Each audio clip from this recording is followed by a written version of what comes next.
माझी भूमिका आहे की नाही जेवढ्या जागा मग मागितल्या तेवढ्या जागा कुठं मिळत नसतात. सगळ्या जागा जर मागितल्या तर मिळत नाही. आमची भूमिका काय, जेवढ्या जागा मिळतील तेवढ्या जागा लढणार आम्ही. वेगळा निर्णय घेऊन त्या ठिकाणी आम्हाला अशक्य आहे. भाजपचे नेते म्हणतात का वेगळा विदर्भ ही आमची एजंडा, आमचा एजंडा, आमची भूमिका आहे. तर अद्याप वेगळा विदर्भ का होत नाही? मग नाही, भाजपचं म्हणणं आहे माननीय बावनकुळेजी यांनी सांगितलेलं आहे की स्वतंत्र विदर्भाची मागणी पहिली तर भाजपची आहे. पण भाजपच्या मागणीबरोबर ही रिपब्लिकन पक्षाची मागणी सगळ्यात अगोदर आहे. आणि रिपब्लिकन पक्षाने सुद्धा स्वतंत्र विदर्भाची मागणी अनेक वेळेला केलेली आहे. त्यासाठी परिषदा काय घेतलेल्या आहेत, आंदोलन केलेलं आहे. त्यामुळे माझ्या पक्षाची भूमिका अशी आहे की स्वतंत्र विदर्भ जो आहे तो होणं अत्यंत आवश्यक आहे. कारण 1 मे 1960ला स्वतंत्र विदर्भ झाला आणि त्यावेळेला त्यांना जी आश्वासनं दिली होती तेवढी काँग्रेसच्या काळामध्ये वाढली नाही. आणि विदर्भाला जो आर्थिक न्याय मिळाला पाहिजे एवढा न्याय न मिळाल्यामुळं या ठिकाणी मागणी होते. पण या आंदोलनाची तीव्रता दिसत नाही आहे. ज्या पद्धतीने तेलंगणा आणि आंध्रामध्ये झालं, या आंध्रापासून तेलंगणा वेगळा करण्यासाठी चंद्रशेखर राव आणि अनेक लोकांनी मोठ्या प्रमाणात आंदोलन केलेलं होतं. तसं आंदोलन या विदर्भामध्ये दिसत नाही आहे. त्यामुळं विदर्भातल्या लोकांनीही जर विदर्भ त्यांना हवा असेल तर हे आंदोलन थोडंसं तीव्र होणं अत्यंत आवश्यक आहे. त्याशिवाय हा विषय सुटणार नाही.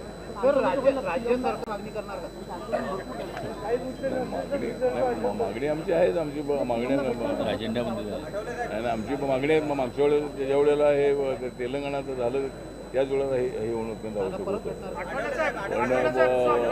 पण माझ्या पक्षाची स्वतंत्र विदर्भाच्या मागणीला पूर्णपणे पाठिंबा आहे. मागणीला पाठिंबा नव्हे तर स्वतंत्र विदर्भ झालाच पाहिजे अशा माझ्या पक्षाची भूमिका आहे. या अगोदर मुख्यमंत्री देवेंद्र फडणवीस म्हणाले होते की वेगळा विदर्भ जोपर्यंत होत नाही तोपर्यंत मी लग्न करणार नाही असेही ते बोलले होते. मग ही भाजपची जर वेगळ्या विदर्भाची जर भूमिका असेल तर वेगळ्या विदर्भासाठी देवेंद्र फडणवीस समोर पुढाकार का घेत नाही? पुढाकार येईल, त्यांचं लग्न झालेलं असल्यामुळे सध्या ते पुढाकार घेत नाही. आता त्यांनी तर लग्न केलंय ना, नाही ना. भूमिका आहे. विरोधकांना तुमच्या कवितेच्या शैलीत काय कसं सल्ला द्या? विरोधकांना तुमच्या कवितेच्या शैलीमध्ये कशा प्रकारे सल्ला द्या? म्हणजे आता एक तर विरोधकांनी अनेक वेळेला वेगळ्या ठिकाणी मारलेला आहे डल्ला. विरोधकांनी वेगळ्याच ठिकाणी मारलेला आहे डल्ला म्हणून आम्ही त्यांच्यावर केलेला आहे हल्ला. अधिवेशन नागपूरमध्ये गेल्या आठवड्यापासून सुरू आहे आणि या ठिकाणी अनेक विषयांवरती चर्चा होत आहे. एक तर नागपूर ही आपली उपराजधानी आहे आणि विदर्भाच्या प्रश्नांवर विशेष करून या ठिकाणी चर्चा होत असते, इतर विषयावर चर्चा होतच होते. विदर्भाच्या विकासासाठी मोठ्या प्रमाणामध्ये चर्चा करण्यासाठी अधिवेशन असतं. तर आज मी या ठिकाणी मी या ठिकाणी मारलेला आहे विधिमंडळाचा फेरफटका. मी आज विधिमंडळाचा मारलेला आहे फेरफटका कारण मला द्यायचा आहे ठाकरे बंधूंना झटका. त्यामुळं या ठिकाणी आपण आलेलो आहोत आणि आपण माझा जो रिपब्लिकन पार्टी आहे या रिपब्लिकन पार्टी जी आहे ती महायुतीमध्ये आहे आणि महायुतीला नगरपालिकेच्या निवडणुकीमध्ये चांगल्या पद्धतीने यश मिळणार आहे. जरी आम्ही एकमेकांच्या विरोधामध्ये लढलो असलो तरी आमचा तो गणिमी कावा होता. आम्ही एकमेकांच्या विरोधामध्ये उभे राहिलो पण नगर परिषदेमध्ये चर्चा फक्त आपल्या महायुतीची होती.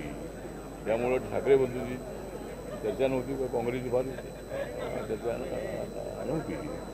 त्यामुळे ते ठीक आहे. तर आता मात्र निर्णय घेण्यात आलेला आहे. देवेंद्र फडणवीस, एकनाथ शिंदे आणि अजितदादा पवार, रवींद्र चव्हाण यांनी चर्चा केलेली आहे आणि रिपब्लिकन पक्षाला सोबत घेऊन सगळ्या ज्या महानगरपालिकेच्या निवडणुका आहे 29 महानगरपालिकेच्या निवडणुका एकत्रित लढण्याचं ठरलेलं आहे.